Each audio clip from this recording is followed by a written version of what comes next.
I've got more important things to do than to make myself uncomfortable. Oh, it's time to okay. Let's talk about it. Let's break it down. So I'm like, what? You're bringing water to me. I'm out of here. Like, shut up. I'm out.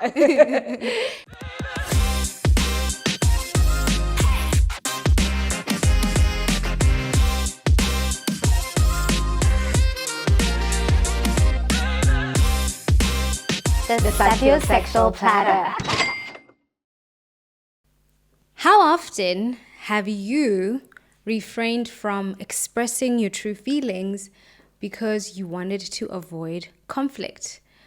How many times have you failed to share what's really on your heart to avoid the tension in the room? Today we are discussing conflict. My name is Shatani Somalakai. And I am Belse Abo Ame. And you're watching The Sapiosexual Platter. Yeah, we laugh, but we've had some really tense times, you and I. Yeah, we have. Yeah. Yeah. You threw me off guard there.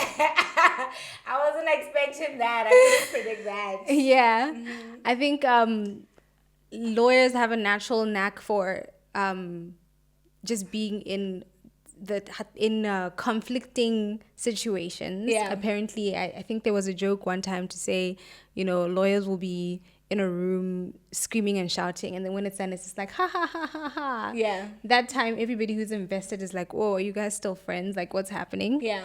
So I thought it would be good to have this discussion because I do find that it translates into my relationships, into other relationships, where, say, sometimes I'm saying something, I'm just expressing myself, and I find that I've completely offended everybody. And funny enough, I also feel the same way sometimes as well, where I know we've had situations where you just expressed yourself, and I was just like, the relationship is over. She's not my friend anymore. Yeah, it's done. Mm-hmm. And I just realized that we have an interesting relationship with conflict. Yeah, we do. What do you think about it?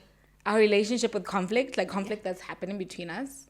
I think just humanity in general, and even I would even say people in different regions of the world. Yeah. I remember watching a show on Candace where she was with her husband, and then she was saying that there's a difference between how Americans relate to an issue and how the Brits relate to an issue. The Brits are more conservative. Yeah. Americans are outspoken. They'll say everything. It's freedom of expression, and there's no harm done. It's not personal. And then I think about it. I'm like, what about Botswana? What about Africans? What's our relationship with conflict? Do we deem it a negative thing? Yeah. Or what do you think? In relation to our friendship or our relationship, I find that conflict has been extremely uncomfortable. Yeah. But also necessary. I would say that we are built in different ways.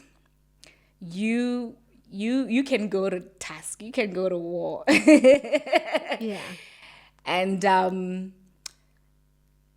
I'm like, I don't even know what to say I am. What do you think I am? You're lethal. That's what you are. You can just cut. And then you're like, woo, okay. I am lethal, I would agree. But I think our interaction with it is different because of the emotional engagement. Yeah. So we would have conflict. It will be uncomfortable for me, but it's not personal, or it's not a thing that I attach too much emotion to. It's a wave. It's a flow. Yeah. Yeah. So then you are different because you have, I don't know if I should share that you have a hypochondriac. I'm working on it. I'm working. I'm better. Yeah, you are better. You actually are better. So you would overinflate issues. And it's necessary because maybe the issues may be major, but not as major as you play it out in your mind. Yeah. So it's often interesting. I think the conflicts are interesting because of the emotional engagement we give them. Like when I 100%. assess it. Yeah, like yeah. From, and then when it's all said and done, I love the effect of the conflicts we have, because it's always a tool of knowing one another, and like our boundaries and what we like and what we don't like. So it's like in the moment it's uncomfortable, but I enjoy that. I enjoy the results of it. Yeah.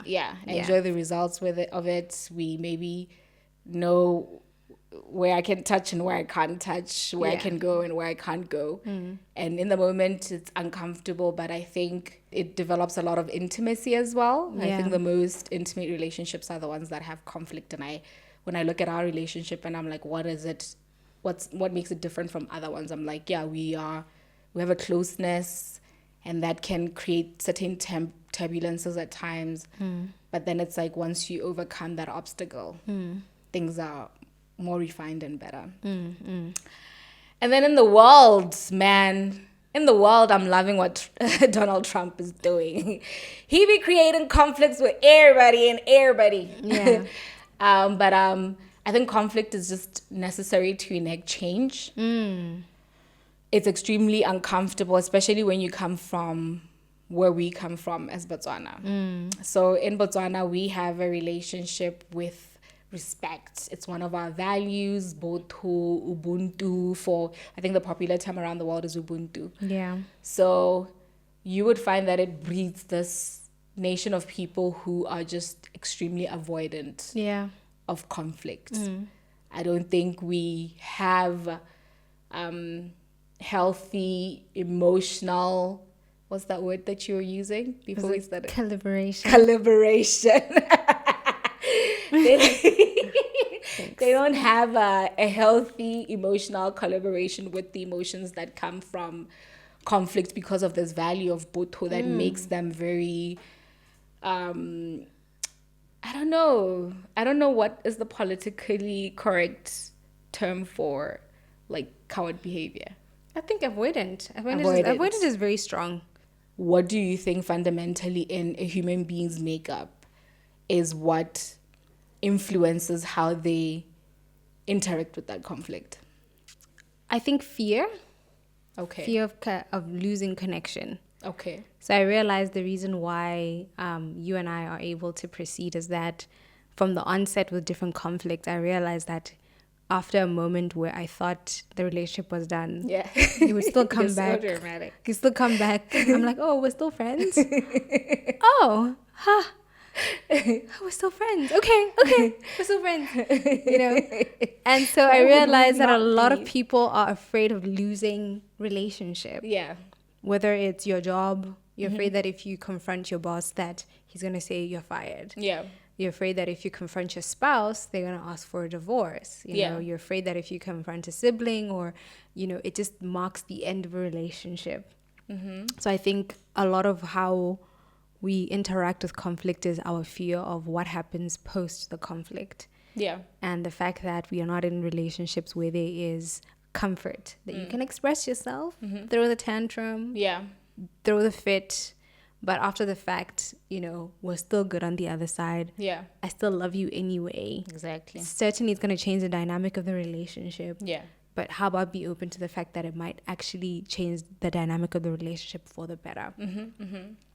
So I think our relationship with Botho as Botswana has been such that a lot of people have experienced alienation as a result of expressing their true emotion from family, from friends, or felt that way anyway. Yeah. I don't think we have that. I mean, I've interacted with other cultures where I love, like, say, Nigerians. Yeah. I recently made a Greek acquaintance, and I'm like, oh, this is a very hot-blooded person. Yeah. Like, we can go, and, like, a lot of it is based on, like, you know, this person was boasting about, you know, we were from the country that came up with philosophy. And so I realized that they're very comfortable with just discussions in the range. You know, you can say the most extreme thing and it's like interesting, you know, and then you can just go back and forth.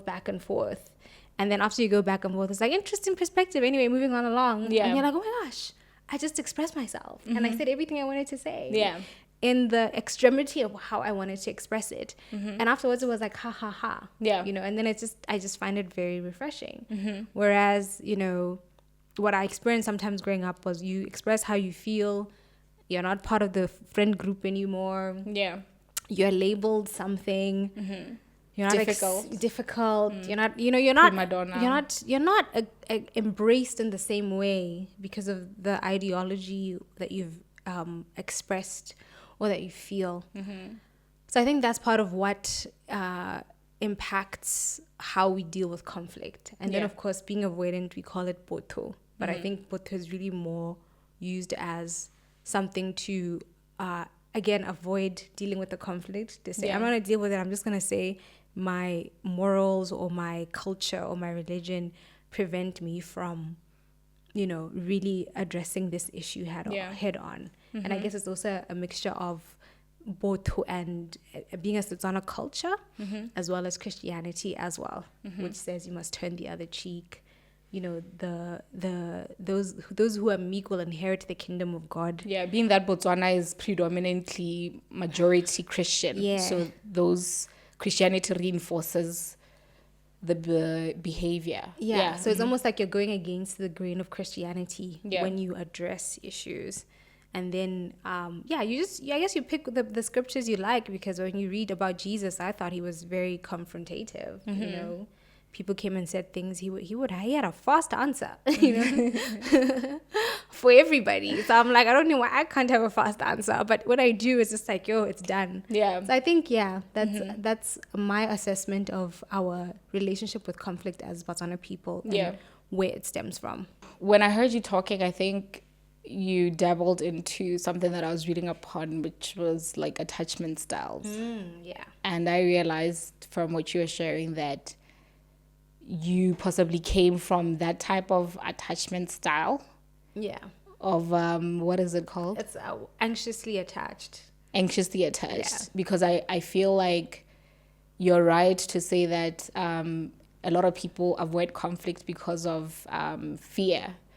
But then other people, it's not a matter of fear of losing the other person, or sometimes people just avoid conflict because it's uncomfortable.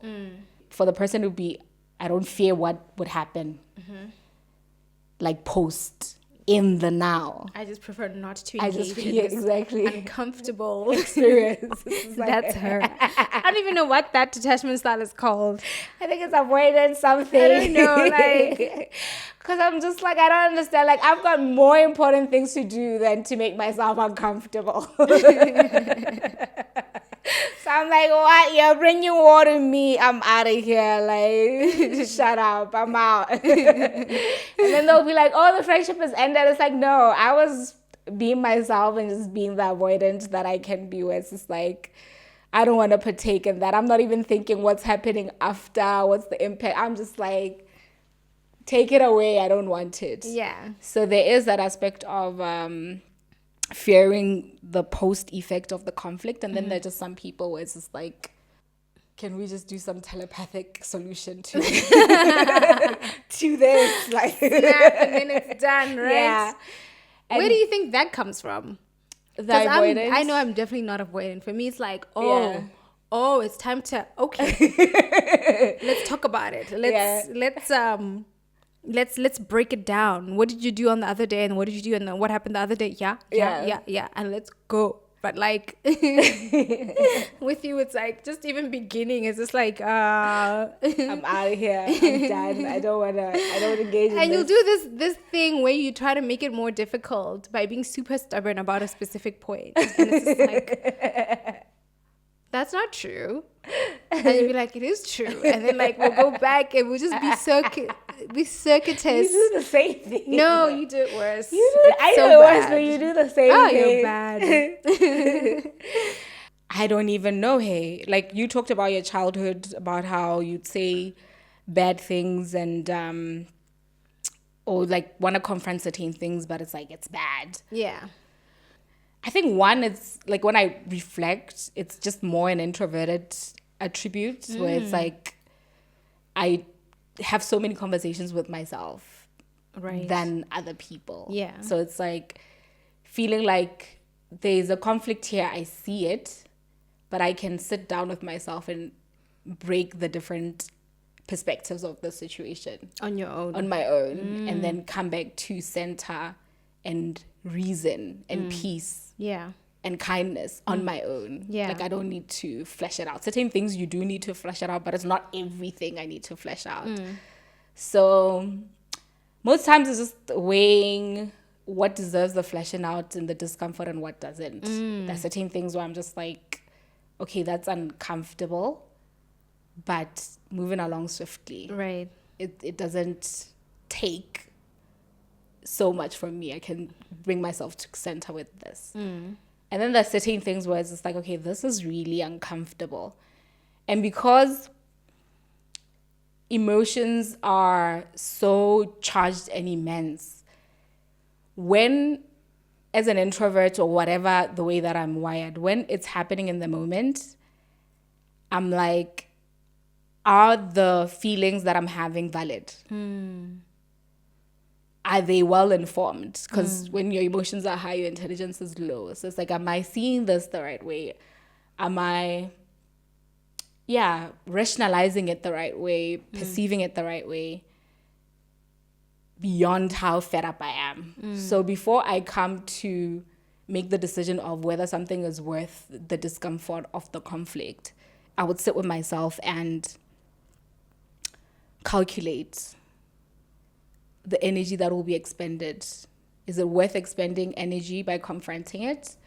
Or I'll expend less energy just navigating it by myself. And most times it's just the navigation by myself. Look That at you, doesn't make me Sage. lose- May we all lose be as energy. wise as you are. Well, I can say. You're so shady. But then with childhood, I think also just experiencing abuse and different traumas also made the situation worse, because I was faced with a lot of confrontations and a lot of uncomfortable moments. I remember one time I had to leave the house because my stepfather was so abusive at the time. Yeah. And, you know, I planned this whole escape. I can't tell who I planned the escape with. And I had to now confront him as my abuser to say, you did this and that and that. And now I'm leaving the house. And I was only like, 15, 16, somewhere there. Yeah. It's just the idea of just going through that and sitting with somebody who's an adult who treats you a certain way. And obviously you have so much fear towards them. And I didn't even think about the after effect of it. I was just in the moment as I'm looking at you.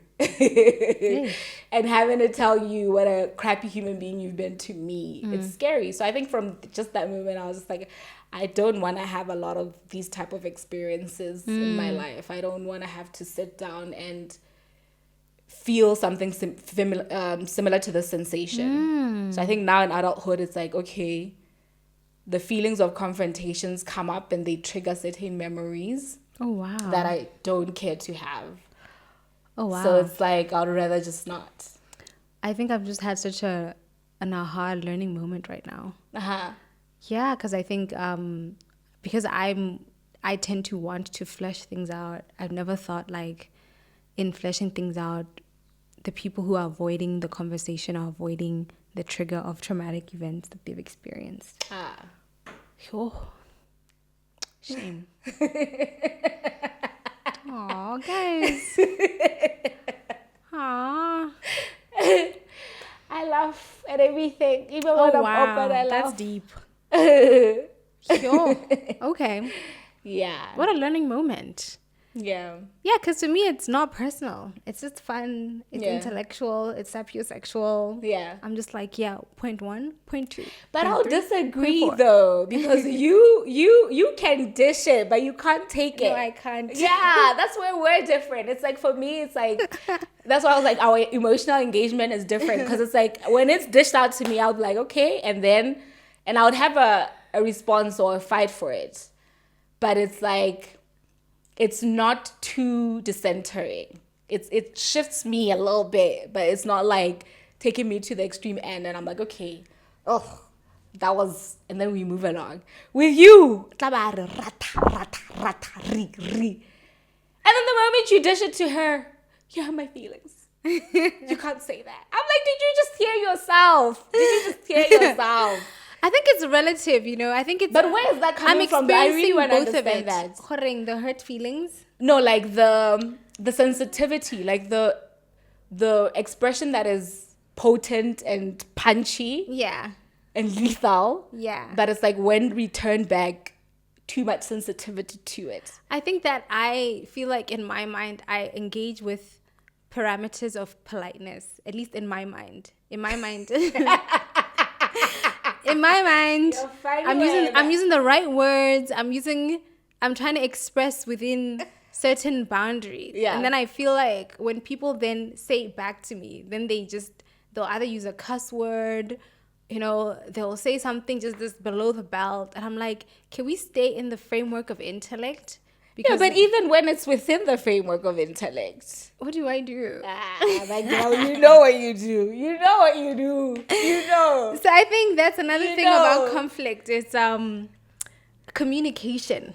Yeah. And modes of communication. Because I realize even sometimes an impediment to addressing conflict is whether people can really articulate or communicate what they're feeling, whether they have the language to communicate their emotions. Yeah. And so that impediment to express also makes the conflict too uncomfortable.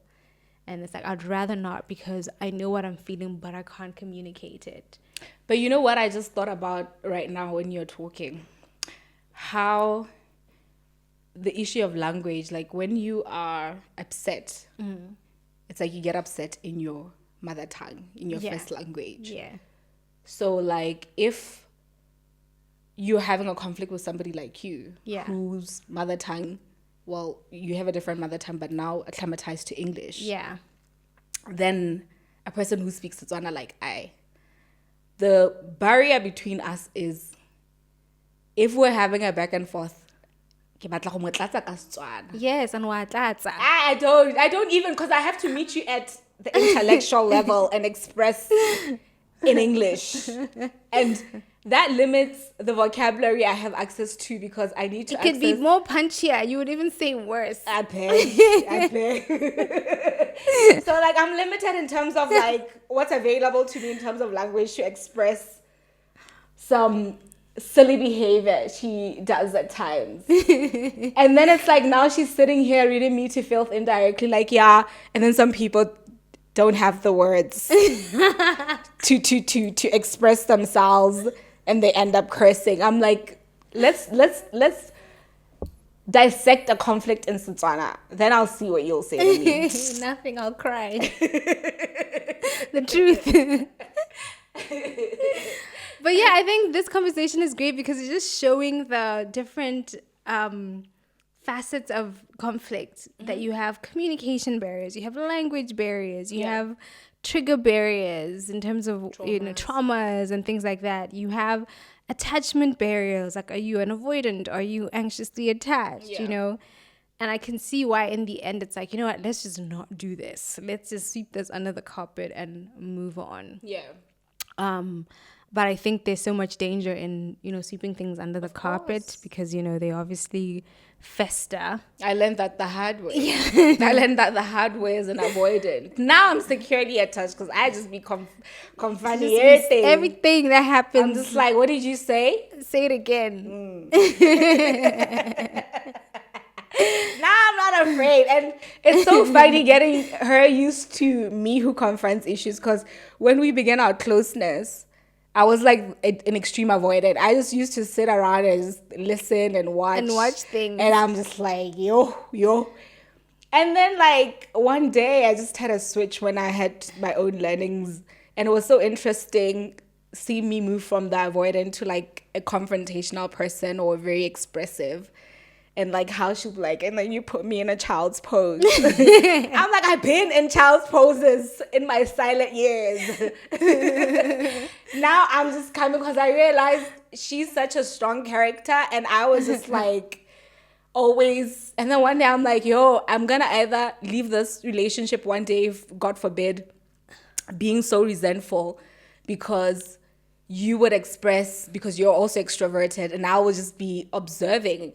And then I also just took learnings from my past experiences with different people, where it was like being the avoidant and just always being a victim in your own reality. And then I was just like, no, she's a main character and I'm a main character in my reality.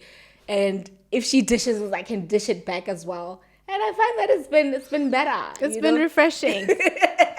She's been dishing. And she finds it so lethal, because I think part of you finding it so lethal is, obviously I have potency when I express, but I think part of it is also the movement from the avoidant to now expressing. Yeah. The shock of change in identity. Oh, yeah, for sure. Shock. I was used to this person a certain way. Now all of a sudden they are this way, and I'm wondering, was it the same person that I knew before? Like, what's going on? I think that has been my experience with the expression as well. Even not just you, from But even yeah, my everybody family. else. Everybody's just like, she used to be a doormat. Now it speaks. And I'm like, yeah. It can speak. And I think also the lethalness comes, or the intensity comes from, like, it's like a baby learning how to walk. You're gonna like bump into things, fall, try to run, hit yourself on things. So I think even expression is like that, where when it's in its infancy stage, especially the expression centered around conflict, when you are navigating it and you're in the beginning or infancy stages of learning how to navigate it, you're learning how to walk. So you're gonna say the wrong things at times. You're gonna go below the belt. Be extreme in the expression, or be under charged in the expression where you need to react. It's just the different variations of it. But yeah, just wanted to say that. Yeah, that's a powerful point, to say that when you finally decide, you know what, I'm going to start expressing myself. Yeah. You're not going to do it perfectly. You know, you kind of have to do it shaking, but it's just important to do so. And give yourself grace, because of course at some point you are going to ruffle a few feathers, and you might actually be wrong in the approach but correct in the stance. Is that a thing? It is a thing. I love Yeah, you know? Yeah. And but still say, I maintain my stance. I didn't articulate it the best way, but I'm not going to change my position just because you have a problem with the way that it was delivered. Yeah. And that's what people tend to cling on to. Yes. It's like somebody would do you wrong, Yeah. and then they would address more how you confronted the wrong, as opposed to you're the one, issue. you're the trigger. Yeah. You're the trigger for how I express, for the stance that I've taken. Yeah. And you're making a big deal out of the expression and avoiding the real root. problem, the real problem. So yeah, definitely, I think that was that for me, that I was just like, yo, okay, that was strong. Yeah. And probably in part of my mind, I'm like, you could have just, I mean, I wouldn't have minded, you know, if she just said it nicely. I would have, you know, because I also think part of when you change from not expressing so much, you also think that maybe subconsciously people were in your life because you're a doormat. Yeah. And then you think that they can't do the things that you ask for unless you express in a strong way. Yeah. For me, the rationale would be like, oh, this is odd. This person doesn't normally ask me of this thing. Yeah. So they may be between hell. Or just lazy. Like, oh, is that silly life? You haven't lived life. But yeah, anyway, I think, yeah, it's just, I don't know, just it's interesting just recounting back experiences. And I can imagine the people who are watching are also recounting different experiences. So what would you say, in order for people to start developing a healthy relationship with conflict, what's like the starting point? I think the starting point is just observing emotions and just not charging things up with emotions. Because I think the emotions is what, you know, people internalize and personalize. Yeah. So I think it's hard, but approaching it from a very objective and rationalized place, and not internalizing it to mean your person or insult your person, but just to say, this is a moment for evolution. This is a moment for a better way of doing things, higher consciousness. So in this moment, what is it doing for me? Why has my reality created this instance of conflict? And what does it say about me? And what is it trying to do for me? Because I think when you regulate the emotion and recalibrate the mental conversation and the question, then it neutralizes the charges. And I think for me in my spiritual awakening, that was the tool where initially when I started meditation, I think 5-6 years ago, anything that rose up into my reality, it was an individual conversation, because I would first wonder, what is the spiritual significance of this? And what is it trying to achieve in my life? Yeah. That's powerful. Then I would say definitely expand your perspective, because I think the reason why conflict is so hard is that we only perceive it in that moment from the lens Negative of stance. negative, or just the lens of what we've experienced. Yeah. And we just think this is about the only way. Yeah. But the more you just watch human behavior in life, you realize, oh, she has a different perspective, and that other person has a different perspective, and you know what one deems as this is a once off, another person's deems of this is just being lazy, you know. Yeah. You're like, okay, and just that I don't want to air your dirty laundry. I'm not that person. I'll allow you to be that person today. just allow the conflict, okay? So yeah, I think definitely expanding perspective and just recognizing that, you know, sometimes people don't want to address issues because, you know, they're being triggered, and just being open to, I hope I'm not triggering you. Not that that's a reason to avoid something, but just to navigate with more sensitivity and more open-mindedness. Yeah. I think that way you can actually achieve, you know, the result of what a conflict is supposed to do, which is refine, you know, to strengthen, just give your Stronger relationships. Yeah. You have it here, guys. Conflict. It's a beautiful thing. Let's try less to avoid it and more lean into it. My name is Belsa Abo Ame, I am Shatani Somalagai, and we are the Sapiosexual Platter.